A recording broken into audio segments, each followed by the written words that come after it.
জুলাই পদযাত্রার ১২তম দিনে আজ সাতক্ষীরা, বাগেরহাট ও পিরোজপুরে পথসভা ও পদযাত্রা করবে এনসিপি। সাতক্ষীরা শহরের শহীদ আসিফ চত্বরে আছেন খুলনা বিভাগীয় প্রতিনিধি মোহাম্মদ অসীম। বিস্তারিত জানতে সরাসরি যুক্ত হচ্ছি তার সাথে। জি অসীম, আজকের কর্মসূচি কি কি রয়েছে একটু বিস্তারিত জানাবেন।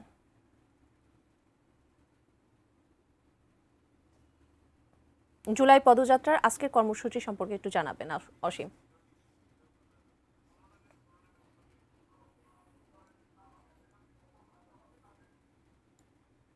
সংস্কার এবং সংবিধান সংস্কারের দাবিতে যে জাতীয় নাগরিক পার্টির জুলাই পদযাত্রা, এই পদযাত্রাটি এর মধ্যেই কিন্তু সাতক্ষীরা জেলাতে এসে পৌঁছেছে। তবে তাদের যে মূল সাতক্ষীরার আসিফ চত্বরে, সেখানে কিন্তু এখনো পর্যন্ত এসে পৌঁছায়নি। কিছুক্ষণ এর মধ্যে হয়তো বা এখানে এসে জাতীয় নাগরিক পার্টি যে কেন্দ্রীয় নেতারা রয়েছেন তারা কিন্তু বক্তব্য দিবেন। আর সাতক্ষীরায় এখানে কিন্তু যে স্থানীয় যারা নেতাকর্মীরা রয়েছেন জাতীয় নাগরিক পার্টির, তারা কিন্তু অধীর আগ্রহে অপেক্ষা রয়েছেন সাধারণ মানুষও, অর্থাৎ যারা জুলাইয়ের মহানায়ক তারা কিন্তু সাতক্ষীরায় আসছেন। তাই কিন্তু সাতক্ষীরাবাসীর মনে একটু উচ্ছ্বাস বেশি। আমরা দেখেছি শুধুমাত্র যে সাতক্ষীরা শহর কেন্দ্রিক তা নয়, সাতক্ষীরা যে উপজেলাগুলো রয়েছে কালীগঞ্জ, শ্যামনগর, আশাশুনি, এ সমস্ত উপজেলা থেকে কিন্তু ট্রাকে কেউ মিছিল সহকারে কিন্তু এখানে এসে পৌঁছেছেন। আসলে কেন্দ্রীয় নেতারা এখান থেকে যে একটি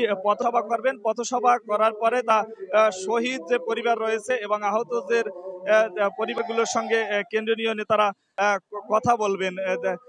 তারপরে কিন্তু একটি পদযাত্রা করার কথা রয়েছেন এবং একই সাথে সাতক্ষীরাতে মোট মিলিয়ে বলা চলে মুন্নি একবারেই কিন্তু উৎসব মুখের পরিবেশ এই সাতক্ষীরাতে বিরাজ করছে। কারণ জুলাইয়ের যারা যোদ্ধা তারা কিন্তু এই সাতক্ষীরাতে আসছে।